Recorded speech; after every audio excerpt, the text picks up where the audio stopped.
Okay, in this one we have commutating poles, equalizer rings, resistance method in commutation process, and delayed commutation. Okay, let us see this equalizer rings. What is meant for equalizer rings in DC machines? It is used to bypass circulating currents in armature. So we can write directly 4 is, or this is nothing but in D. So D is 1. Okay. Now what about delayed commutation? Delayed commutation means reversal of current is not taking place within commutation period. That is why it is called as delayed commutation. That means current should reverse from plus I to minus I. If it is not taking within commutation period, that is TC, it is called as delayed commutation. So C is 4. Okay. Now what about commutating poles? Commutating poles in DC machine, it is used to nullify the voltage in the coil which is undergoing commutation. Okay.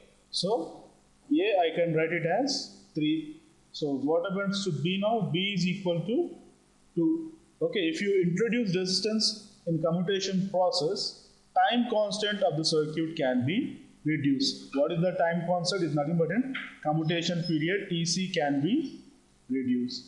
So A is 3, B 2, C 4, D 1. Option D is correct answer. 1400 by 240 volts 50 kVA 2-winding transformer is connected as an auto transformer, which is shown in figure. Okay. Now we have to find here kVA conduction and kVA induction.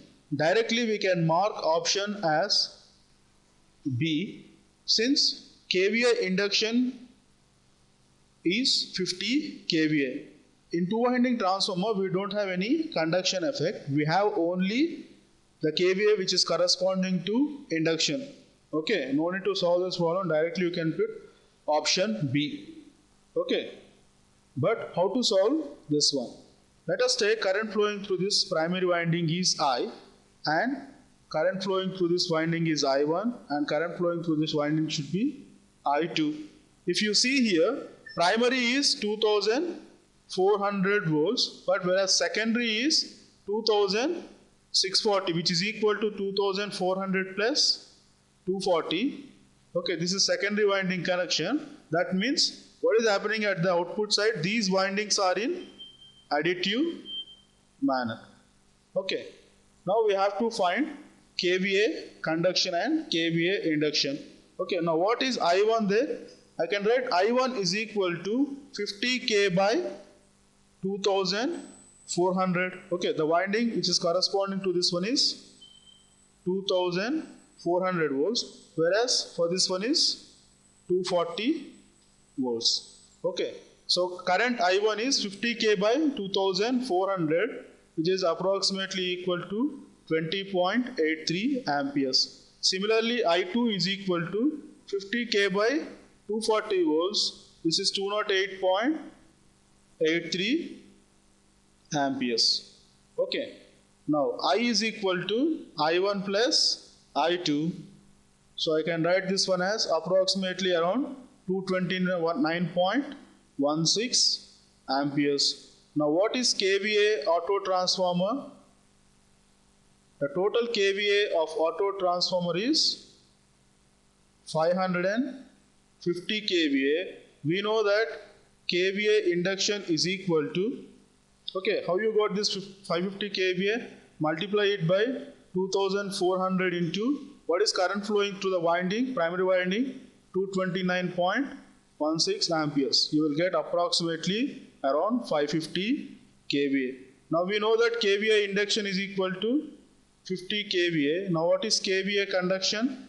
kVA conduction is equal to kVA of auto transformer minus kVA of induction effect. So this is equal to 500 kVA. Option B is correct answer.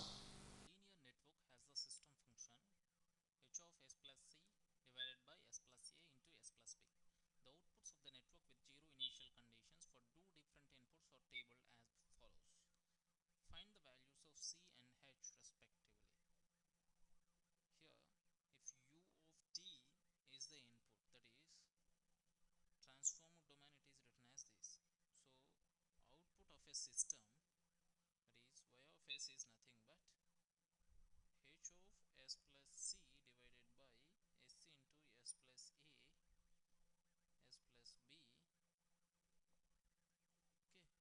which can be written as 2 by s plus b by s plus 1 plus e by s plus 3. Means here a must be 1, b must be 3 if we compare these two equations.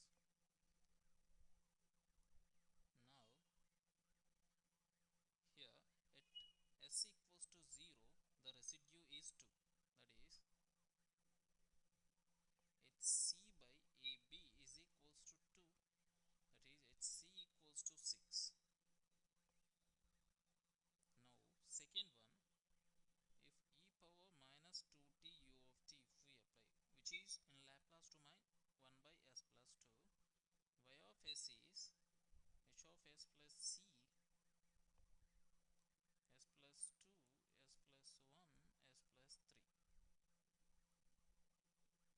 Here f by s plus 1 plus g by s plus 3. Here both s plus 1 and s plus 3, here also in the output also these two are present, but s plus 2 is not there.